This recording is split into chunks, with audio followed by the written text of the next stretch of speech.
Welcome! This is our team presentation for what we've learned so far this semester. We'll be going over what the 7 steps of development are and how these help us fix issues and have fewer bugs in our code. We started off defining our problem, and from our end user story, we knew that the problem was within the inventory control. We wanted to calculate the weight and multiply that number by the specific item, and if it's carry weight, and by its carry weight, and then do the same for all of the items, adding them all up. This way the current weight couldn't exceed the maximum, and the ship would be unable to move it if it did. So, the calculate weight function needed to calculate the weight of all the cargo on the ship, which was necessary for the show ship screen and to see if the ship was overweight. The program took 2 input arrays, one with all the items' weights and one with the quantity of those items. This method outputs a double, which represents the total weight of all cargo. There are 3 validation rules. First, there can be no item on the item weight array that is negative. Second, there can be no item on the item quantity array that is negative. And thirdly, the 2 arrays must be the same length. So here's my test matrix. You can see here the cases 1 through 4 are valid, where 5 through 8 are invalid. So here is the basic solution for our calculate weight problem, where first we import our 2 arrays into the program, and then we check whether any items on the item weight array are negative, and then if so, return an error code. Then check to see if anything on the item quantity array is negative, and if so, return an error code. Then to check if the 2 arrays are the same length, and if so, return an error code. Then we declare a variable for the weight, and then we take each 2 items on the 2 arrays, multiply them by each other, and add them to the weight, adding them all up until the entire arrays are done. Then return the weight. This is our test algorithm, or our test cases after being run through our algorithm. As you can see, that this is what it is supposed to look like. So we translated it into code and threw it all to NetBeans, and then we started our test cases. Let me show you how that looks.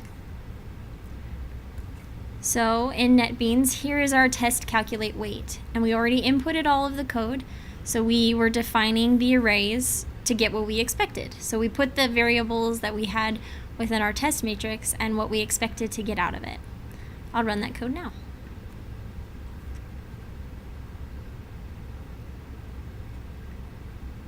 We've got all test cases working. Great.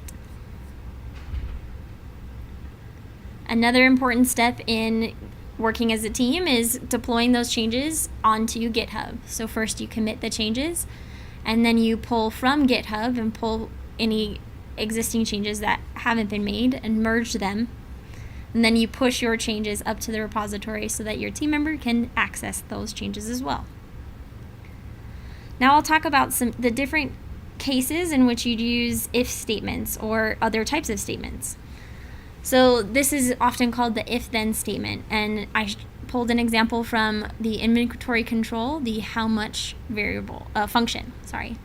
So this function is evaluating how much there is of a certain inventory type in the inventory list, array list.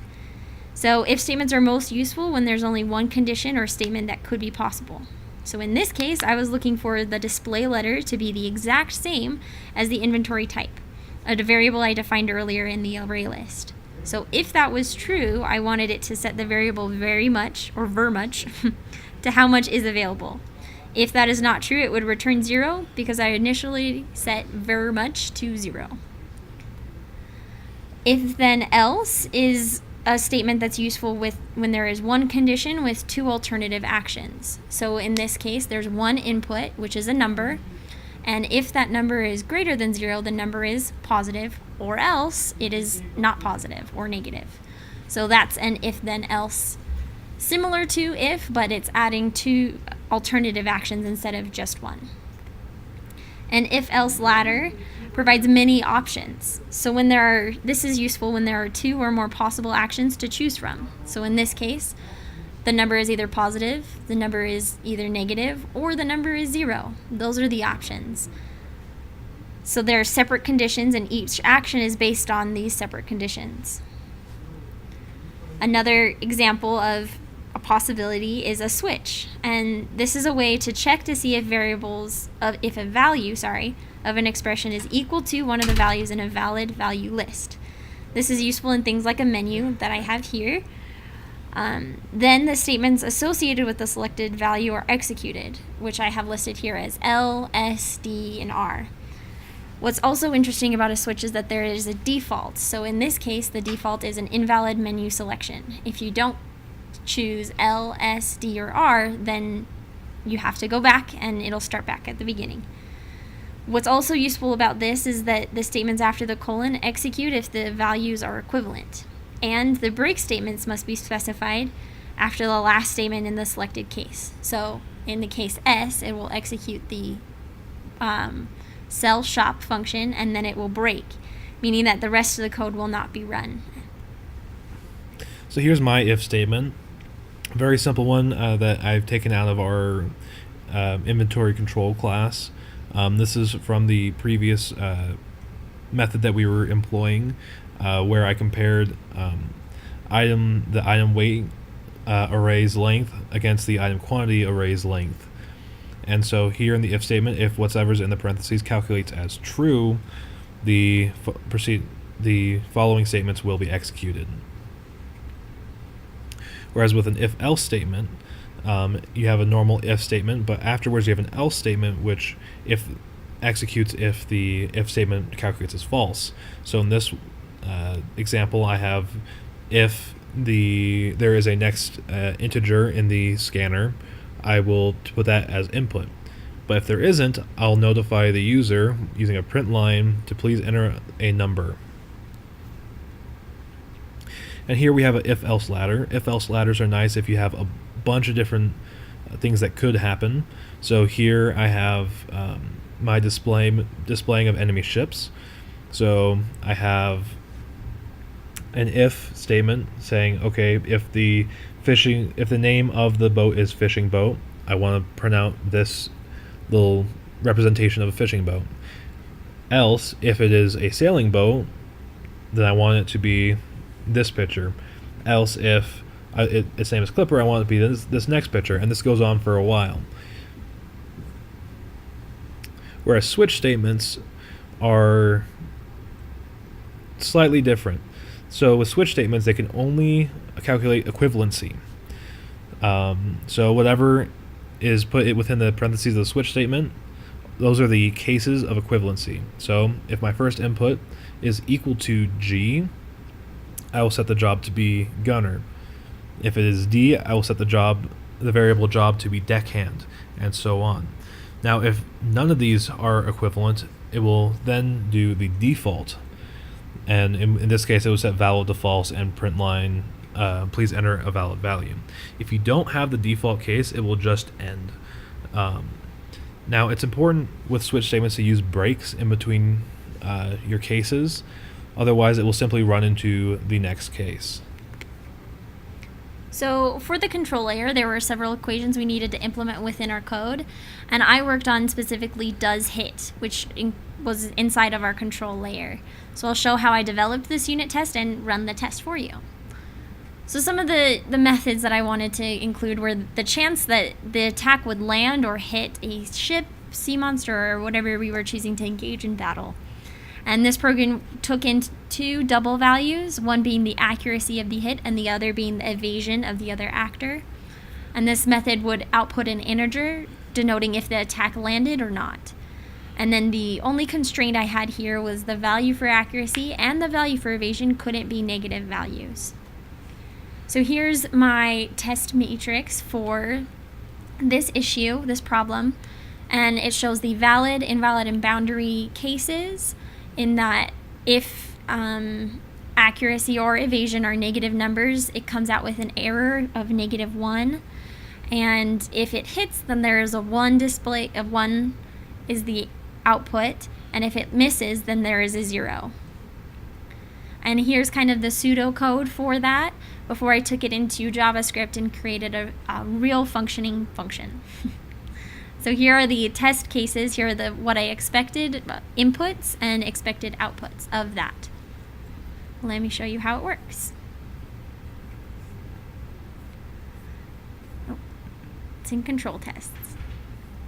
Okay, so here is my test cases for does hit. I had each test case all ready to go with the values that we input in the test matrix and what I expected to come out of it. Let me run that for you.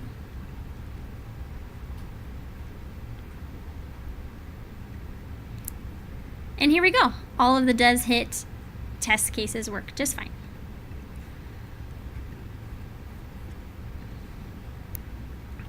So I worked on the reckless attack unit tests. So this method calculates the damage when a reckless attack is selected. This program takes in 2 doubles, the attack stat of the attacker and the defense stat of the defender. Then it outputs a double which represents the damage dealt. There are 3 validation rules. Attack cannot be less than 0 or equal to 0. Armor cannot be less than 0. Armor cannot be greater than or equal to 100. So here are my test cases.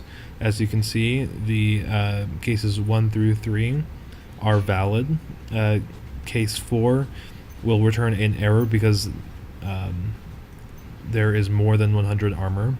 Case 5 will return a error because there's 0 attack, and case 6 will return a error because there's negative attack, and case 7 will return an error because there's negative armor. 8 and 9 are my 2 boundary test cases where armor is 99 or armor is 0. So this is my basic solution to how this works. It will take in the attack and armor doubles and will return a double. If the attack is less than or equal to 0, it will return -1 as an error. If armor is greater than or equal to 100, it will return -2 as an error. And if armor is less than 0, it will return -3 as an error.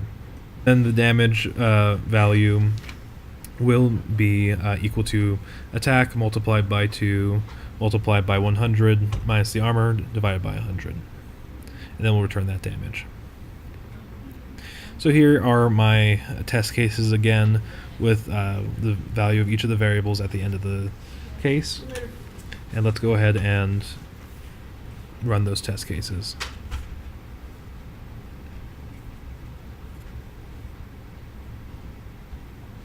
So here we have my test cases.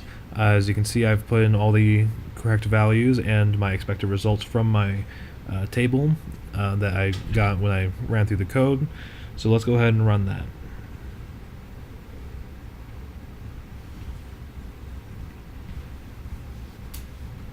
So you can see here, all my test cases came out and there were no errors.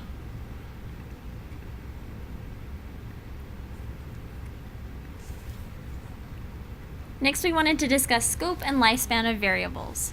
So the scope of a variable, it determines where a variable can be used within a class and how it's referenced in a class, and is determined by the block that it was defined in. So here in this block of code, in this sample I have here, I defined instructions and prompt message outside of the blocks in the class, so that in get inputs and other nodes and sections I have here, I can call instructions and prompt message. However, if you look in get inputs, there's a variable called random that is defined in that block, and so I cannot use it in the display or other blocks within this class. The lifespan of a variable is important to consider because instructions and prompt message, because they're defined outside of blocks, the lifespan starts, their life starts when they are defined, and it dictates when it is active in memory. So instructions and prompt message are active in the memory throughout this class because they're used in several different blocks of code. However, random, the life of that memory, is only important in that one block of code. It's not in any other of the blocks in this class. So at the end of the class, the life of that variable is over.